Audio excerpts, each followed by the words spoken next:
Hey, this is Yazuki Wolf, and today I just want to take a minute to talk about Steam, and in particular their new kind of updated policy in regards to what can and cannot be on the Steam store.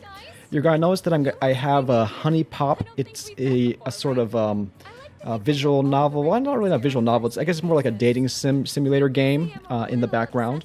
And this is a game that was actually in danger of being censored and being taken off of Steam very recently because there was a lot of pressure on Steam to censor and to get rid of any adult content, including visual novel type games such as this.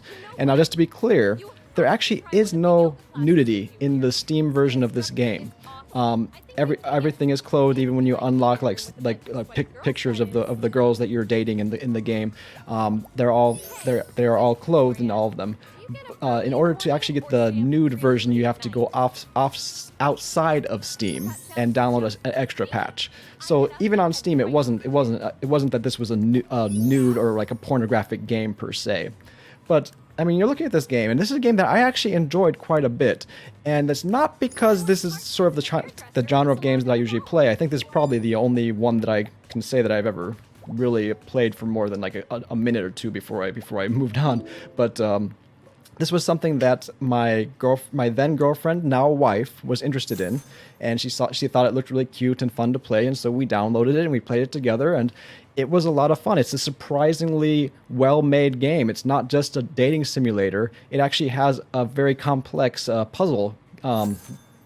It actually has a very complex puzzle mechanics that work well within the game loop of you get to know the girl, you kind of invite them on a date, and if they're hungry, you have to like get them food, you have to take them out to eat, and then you have to learn about them and like remember like where they work, what their name is, what they're into and stuff, and then eventually you go on a date, and then you have the puzzle mechanics, and you can actually unlock different things as you continue. You can kind of upgrade your character in a way where your character can get more bang for the buck, I guess, when he matches like different icons. But anyways, this is not a review of Honey Pop, but I just wanted to say that this is a good game, and there was people that wanted to get rid of this, and there was pressure on Steam to get rid of the games like this, and I don't think that's right.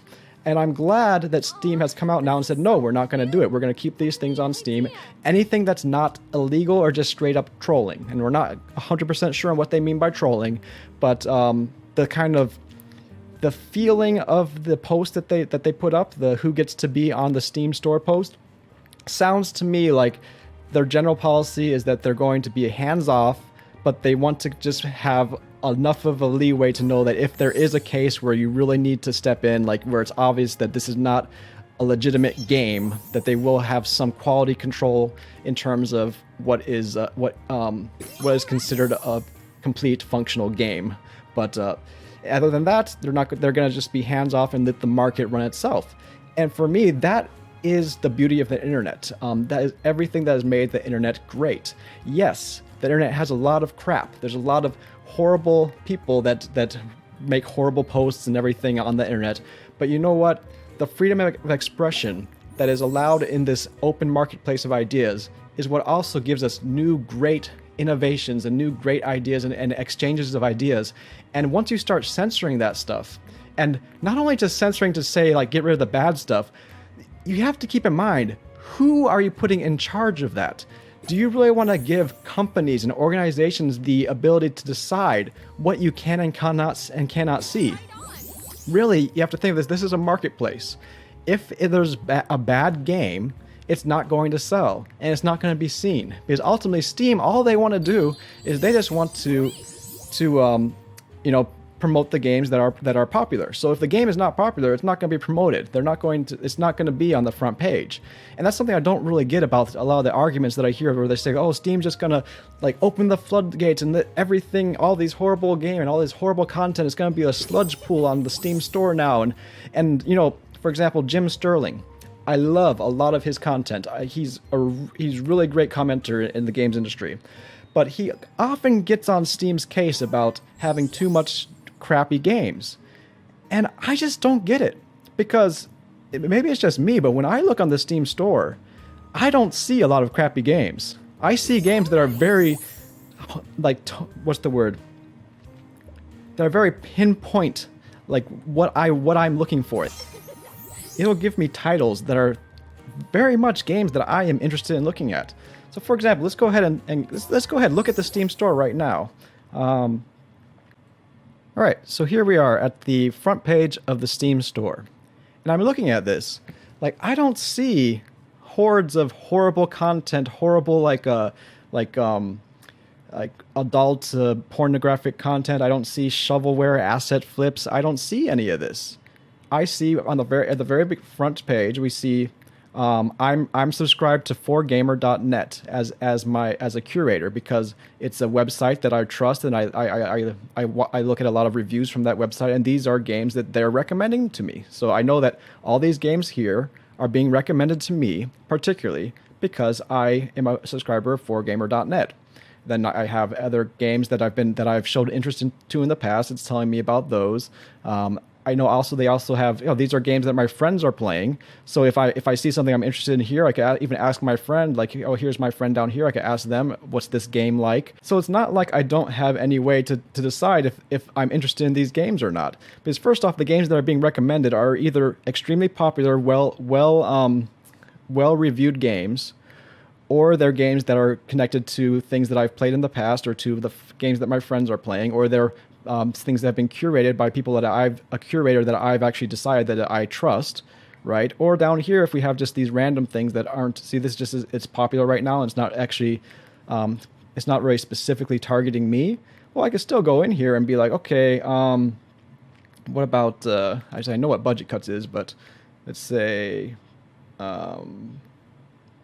what is this? Hakoniwa Explorer Plus. Like, I'm just clicking over here right now. I can already see from these graphics, this looks interesting. Okay, let me click on it. Is this shovelware? Is this an asset flip? Is this like some horrible game that's going to kill my mother? I don't know. Let's take a look. You open it up. We have right here, we have an example of what the gameplay is like. I can see right here. Okay, this looks interesting. I like the kind of I like the aesthetic of this game, right? And then I can go further and look on the right here. I know this isn't Japanese, but it's telling me that this is majority good reviews. And I could go down here and I could actually read specifically, what do people like about this game? Let's see. So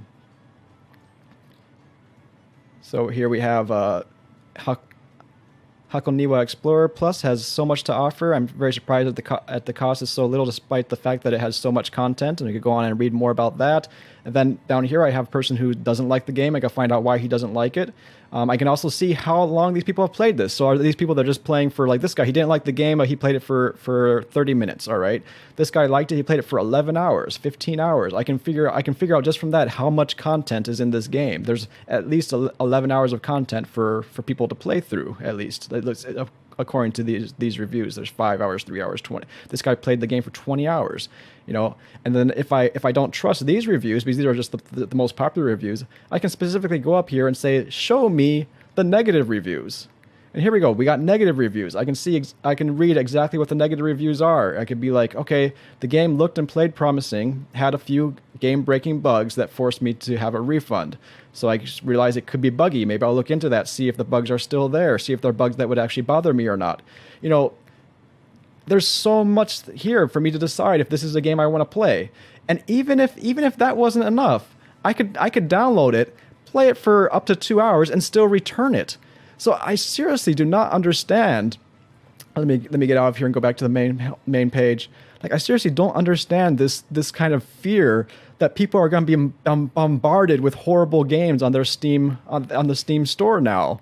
Like that the Steam is nothing but shovelware and nothing but like when I was listening to Jim Sterling, he talks about how horrible Steam is because they just allow all this crap on the store, and it's like, why am I not seeing that? Because I see Steam recommending to me games that I'm interested in. I have the HTC Vive, and here it is recommending budget cuts. I actually did not know that this had come out. I had the demo for this, and I had played that, but I didn't know that the full version had come out, and it's on sale right now. Wow, like this probably is because I played a Honey Pop, so it's giving me some of these things. See right there, it says I played Honey Pop recently. I played Honey Pop, so it's recommending me other things like Honey Pop. Unfortunately, I don't think these are games I would like so much because I like too much because I generally enjoy the puzzle aspect of Honey Pop more than the visual novel part. But, you know, what is wrong with visual novel games? People, like, I mean, and even if you dislike it, to try to destroy that and to prevent other people from making their own decisions about that's just not right. I'm sorry. Like, this is a free marketplace of expression, and if there's nothing illegal about it, don't be a moral busybody, as C.S. Lewis once said, with good intentions but causing more trouble than good. But at any rate, I'm going to keep this video short. I just wanted to give my 2 cents there and say that I am pretty happy to be a Steam user right now. I mean, I always reserve judgment if they decide to change and do things that I find to not be consumer friendly. But I think this is a extremely consumer friendly decision that ultimately is the best for the consumer and for Steam themselves as a company. I mean, imagine just how hard it would be for them to actually enforce some sort of a censorship policy. I mean, the moment you start censoring one game, like, where does it end? Like, for example, if they had decided that they couldn't allow something like Honey Pop, a game that has sexually suggestive content, not even nudity, just sexually suggestive content, keeping in mind that the nudity is not in the Steam version. If that became something that they had to censor, where would it stop? Would they have to stop censor games that allow you to do headshots with a gun? Like, all the first-person shooter is gone. What about games that allow you to cut off monsters' heads with a sword? Okay, maybe we should get rid of those. What about, like, where does it stop, guys? Like, and who do you want to give the power to make those decisions for you? I think that we, the consumers, should have that power. We, the consumers, decide what is and is not acceptable. And if something is not acceptable to us, we don't buy it. And if we don't buy it, it's not going to stay on the store for very long. That's all I have to say for that. Sorry, it's a little bit more impassioned than my usual videos, but this is just something I want to give my 2 cents about. So, till next time, keep gaming and be creative. Yoroshiku.